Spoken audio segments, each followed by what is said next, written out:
بسم اللہ الرحمن الرحیم۔ 2-3 دن پہلے مشہور کرکٹر سعید انور سے بڑی لمبی گپ شپ ہوئی۔ بھائی سعید انور تبلیغ میں لگ گئے ہیں تو اب بھائی سعید انور، پہلے مسٹر سعید انور تھے، اب بن گئے ہیں بھائی سعید انور۔ تو جب میں نے ان کے بچوں کو ان کے گھر پہ انوائٹڈ تھا، کھانا وانا کھایا کٹھے، تو ان کے بچوں کا میں نے حلیہ دیکھا۔ ان کا حلیہ تو سب نے دیکھا وہی ہوگا، ماشاءاللہ بڑی لمبی داڑھی، بالکل شریعت کے مطابق لباس۔ ان کے بچوں کا جو حلیہ میں نے دیکھا تو آج کل پروفیشنل مولاناز کے بچوں کا اس ٹائپ کا حلیہ نہیں ہوتا، بہت سو کا۔ ماشاءاللہ دیکھ کے خوشی ہوئی، ایسا لگ رہا تھا کسی کٹر قسم کے مولوی کے بچے ہیں، مدرسے کے بچے ہیں، لگ ہی نہیں رہا تھا کہ یہ کسی سابق کھلاڑی کے بچے ہیں۔ آپ بھی تھے نا، گواہ بھی موجود ہیں۔ تو اس وقت مجھے یہ بات ذہن میں آئی، قرآن کی یہ آیت کہ تم اگر دین سے پیچھے ہٹو گے تو اللہ ایسے لوگوں کو پیدا کرے گا جو اللہ سے محبت کریں گے اور اللہ ان سے محبت کرے گا۔ وَلَا يَخَافُونَ لَوْمَةَ لَائِمٍ، وہ کسی کی پرواہ نہیں کریں گے۔ اب دیکھو یہ جو ڈریس ہے نا، ٹوپی اور شلوار ٹخنے سے اوپر، ٹھیک ہے ٹوپی کوئی اسلام میں ضروری نہیں ہے، لیکن بہرحال ایک مسلمان کا لباس ہمیشہ سے یہ رہا ہے کہ وہ سر کو ڈھانپ کے رکھتا ہے۔ تبھی لوگ نماز میں سر ڈھانپ لیتے ہیں کہ چلو نماز سے باہر نہیں پہن سکتے، بالوں کی سیٹنگ خراب ہوتی ہے، تو کم از کم نماز میں تو تھوڑا سا ایسا ڈریس پہنے جو اسلام کے ذرا قریب ہے۔ میں نے کہا کہ اسلام میں کوئی مخصوص ڈریس نہیں ہے، لیکن اتنی بات تو ہے نا کہ علماء صلحاء کا ایک ہمیشہ سے لباس چلا آ رہا ہے جو سنت کے زیادہ قریب ہے، تو اس ڈریس میں بھی لوگوں کو شرم آتی ہے۔ آج کل لوگ بولیں گے یار یہ تو بالکل پروفیشنل قسم کا مولوی لگ رہا ہے، سر پہ ٹوپی بھی آ گئی، شلوار ٹخنوں سے اوپر بھی ہو گئی، ایک سادہ سا کرتا پہن لیا اور کلر بھی وائٹ۔ کلر جو چاہے پہنے، اسلام میں کوئی پابندی نہیں ہے۔ میں اس لیے بار بار اس کی وضاحت کر رہا ہوں کہ لوگ ان چیزوں میں ہی اسلام سمجھنا شروع کر دیتے ہیں۔ لیکن یہ بات ایک حقیقت ہے کہ اس ڈریسنگ میں لوگوں کو شرم آتی ہے کہ یہ ہمارا بچہ بالکل مولوی لگ رہا ہے۔ لگے انجینئر بنے، بے شک کام بے شک مولویوں والے کرے، مگر دیکھنے میں کیا لگے؟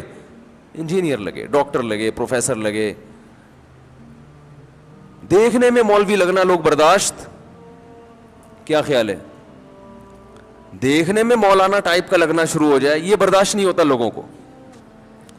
تو بھائی سعید انور کے بچے دیکھنے میں کیا لگ رہے تھے؟ کہ مولانا ہے، ٹھیک، کھلاڑی کے بچے نہیں لگ رہے تھے۔ تو میں نے کہا وَلَا يَخَافُونَ لَوْمَةَ لَائِمٍ، ڈریسنگ بھی چینج کر لی، کسی ملامت کرنے والے کی پرواہ نہیں ہے۔ لوگ کہتے ہیں بھائی ماڈرن ذرا دیکھنے میں لگیں آپ۔ جناب ڈاکٹر ذاکر نائک سے جب ہماری ملاقات ہوئی، ان کی ایک ڈریسنگ تو وہ ہے جو ٹیلی ویژن کی اسکرین پر ہوتی ہے، لیکن ایک ڈریسنگ ان کی وہ ہے جو گھر میں ہوتی ہے یا نمازوں کے وقت پہ جو عام طور پہ وہ جاتے ہیں، وہ بالکل وہی ڈریسنگ ہے جس کا آج کل مذاق اڑایا جاتا ہے۔ میں جب ان کے گھر گیا ملنے کے لیے، اللہ تعالیٰ ان کی عمر میں برکت دے، دوبارہ انشاءاللہ ان قریب ملاقات طے ہوئی ہے ڈاکٹر صاحب سے، تو وہی ڈریس تھا ان کا جس پہ لوگ تنقید کرتے ہیں۔ آدھی پنڈلی تک ان کی شلوار تھی۔ ہمیں لوگ طعنہ دیتے ہیں کہ یہ فنڈامنٹلسٹ قسم کے مولوی ہیں، شلواریں ٹخنوں سے اوپر رکھتے ہیں، ایسا ہونا چاہیے جیسے ڈاکٹر ذاکر نائک ہے۔ تو بھائی ڈاکٹر ذاکر نائک صاحب کا آپ اصل حلیہ دیکھ لیں تو وہ بھی اس حدیث کو فالو کرتے ہیں۔ رسول اللہ صلی اللہ علیہ وسلم نے ارشاد فرمایا کہ ان ثلاث لا یکلمہم اللہ یوم القیامہ ولا ینظر الیہم ولا یزکیہم، اور ان تین لوگوں میں آپ صلی اللہ علیہ وسلم نے المسبل ازارہ کا بھی ذکر کیا، جو اپنے ازار کو نیچے کھینچتے ہیں۔ تو بھائی سعید انور کی بات چل رہی تھی، ان کے بچوں کو دیکھ کے لگا کہ یہ لا یخافون لومۃ لائم. جب ایک دفعہ اس لائف کو چھوڑا ہے تو ہمیشہ کے لیے چھوڑ دیا. ایک ہوٹل والا ہے, ہوٹل والا, اس کی دکان چل نہیں رہی تھی, اس نے کسی پیر سے تعویذ گنڈے لیے, دکان وہ اللہ نے ویسے ہی چلانی تھی, چل گئی بھائی, کبھی نہیں چل رہی ہوتی, کبھی تھوڑے دنوں میں خود بخود چلنا شروع ہو جاتی ہے. اب اس کو اس کے پیر و مرشد نے کہہ دیا دکان تو چلی ہے مگر 10 بجے دکان بند کرنا ضروری ہے, اگر نہیں بند کی تو یہ کاروبار واپس ریورس ہو جائے گا. اب اس کے ہوٹل میں 10 بجے ٹھیک ٹھاک رش ہوتا ہے, مگر وہ پیر و مرشد کی وجہ سے کیا کر دیتا ہے, بند. مجھے کسی نے بتایا کہ اتنا رش ہوتا ہے سب کسٹمر کو چھوڑ کے نکل لیتا ہی ہے, کہ پیر صاحب نے کہا ہے کہ واپس. میں نے کہا جاہل ہے بیچارہ, فارغ آدمی, اس کو بولو کہ نہ اس پیر کے تعویذ گنڈوں سے دکان چلی ہے اور نہ 10 بجے دکان بند کرنے سے کاروبار ٹھپ ہوگا. ویسے تو شریعت کا حکم ہے کہ رات جلدی سو صبح جلدی اٹھو, اس بیس پہ اگر کر رہے ہو تو ٹھیک ہے, پیر صاحب کے کہنے پہ کرنے کی ضرورت نہیں ہے. اس بیس پہ اگر کر رہے ہو بھائی رات کو جلدی سونا چاہیے صبح جلدی اٹھنا چاہیے, وہ تو ٹھیک ہے. لیکن اگر پیر صاحب نے کہہ دیا کہ 10 بجے, تو وہ پیر صاحب کو بولو بھائی بس یہ تعویذ اپنے پاس رکھو, میرا کاروبار اللہ نے چلانا تھا چلا دیا. کیونکہ اگر پیر صاحب کے تعویذ سے اس طرح بزنس چل رہا ہوتا تو پھر دنیا میں کوئی بے روزگار نہیں ہوتا. میں نے کہا یہ جو پیر صاحب ہیں ان کا اپنا بزنس اس تعویذ سے چل رہا ہے. ہاں اصل مسئلہ کیا ہے, اس تعویذ سے ان کا اپنا بزنس چل رہا ہے. تو ایسی توہمات کی دنیا میں رہتے ہیں. جینا سیکھو تمیز کے ساتھ. توہمات, جو وہمی آدمی ہے خدا کی قسم کبھی بھی سکون میں نہیں رہتا, اس کا اللہ پہ توکل تو ہوتا ہی نہیں ہے.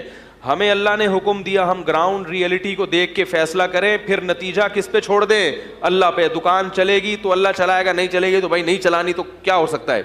پھر بھی نہ چلے تو ایک طریقہ بتاتا ہوں. میرا کمپیوٹر خراب ہو گیا تھا, چل کے ہی نہیں دے رہا تھا. بڑے بڑے دکان والوں کو ان کو دکھا دیا, جو کمپیوٹر انجینئر تھے, نہیں چل کے دیا. پھر ایک صاحب آئے, انہوں نے کہا مفتی صاحب ایک حل ہے میرے پاس, چلے گا, اس کا باپ بھی چلے گا. میں نے کہا کیسے؟ کہہ رہے نیچے بیرنگ لگاؤ, دھکا دو, چلے گا. میں نے کہا یار یہ تو بڑا زبردست, پھر تو چلے گا نا, کیا خیال ہے؟ تو اگر پھر بھی نہیں چل رہا تو ایسے چلاؤ. اور اگر کوئی بزنس نہیں ہو رہا تو سونے کی دکان کھولو. یہ بھی ہمارے دوست کے ساتھ ہوا ہے. وہ کوئی بھی کاروبار کرتے تھے, دیندار آدمی تھے, بھائی اللہ نے رزق کسی کو دینا ہے کسی کو نہیں دینا, سب کا کاروبار چلنا شروع ہو جائے, غریب تو پھر رہے گا نہیں نا, تو سارے زرداری بن جائیں گے بھائی. تو اللہ نے کسی کو غریب رکھنا ہے کسی کو مالدار رکھنا ہے, تو اللہ کا نظام ہے. لیتخذ بعضهم بعضا سخریا, قرآن کہتے ہیں تاکہ بعض کو خادم بنا کے رکھیں. ایک صاحب مجھے کہنے لگے, میں نے تجارت کی اہمیت پہ بیان دیا بہت, انہوں نے کہا تجارت کے لیے بھی تو ملازمین رکھنے پڑیں گے. تو ملازمت اگر اتنی بری چیز ہے بھائی, اتنی بری چیز ہے, تو ملازموں کے بغیر تو تجارت چلے گی نہیں. میں نے کہا ہم وہی مشورے دیں گے جو آپ کے لیے بہتر ہو, باقی سارے تاجر بن نہیں جائیں گے. ہم تو کہیں گے بھائی آپ کوشش کرو تجارت کی طرف, ملازم بننے کی کوشش مت کرو, کیونکہ بہت سے لوگوں میں بڑی صلاحیتیں ہوتی ہیں, پھر بھی وہ کسی سیٹ کے بوٹ پالش کر رہے ہوتے ہیں, باس کی چاپلوسی میں لگے ہوتے ہیں, ہر وقت یس سر جی سر میں لگے ہوتے ہیں, لیٹ آنے پر ڈانٹ کھا رہے ہوتے ہیں, اور بونس کے چکر میں لگے رہتے ہیں, اور سر یس سر کرتے رہتے ہیں. بڑی اللہ نے حالانکہ صلاحیتیں دی ہوتی ہیں, تو تھوڑا سا ادھر اس طرف آؤ. جن کو اللہ نے ملازمت کے لیے پیدا کیا ہے نا وہ رہ جائیں گے, آپ کو اللہ نے ہو سکتا ہے پیدا نہ کیا, آپ خود اپنی حماقتوں سے لگے ہوئے اس میں, تو مشورہ تو اچھا ہی دیا جائے گا نا بھائی. تو کیا کہہ رہا تھا میں, سونے کی دکان کھولیں آپ. ہمارے ایک دوست تھے, کوئی کاروبار نہیں چل کے دے رہا تھا, میں ان کے پاس گیا, انہوں نے کہا یار اب اللہ کا بڑا فضل ہو گیا ہے. دیکھو جو آدمی خوش رہنا چاہتا ہے نا وہ ہر طرح سے رہ لیتا ہے, انجوائے کرتا ہے ہر چیز کو. میں نے کہا اب کہہ رہے اب تو میں نے سونے کا ڈائریکٹ سونے میں ہاتھ ڈالا ہے. میں نے کہا آپ کا تو پاپڑ کا کام نہیں چل رہا تھا, پکوڑوں کا, آپ سونے پہ کیسے آ گئے بھائی؟ کہہ رہے اب تو میرے ساتھ میرا بھائی بھی ہے, تو 12 گھنٹے کی ڈیوٹی لگتی ہے, سونے کا کاروبار ہے. کہہ رہے 12 گھنٹے میں سوتا ہوں اور 12 گھنٹے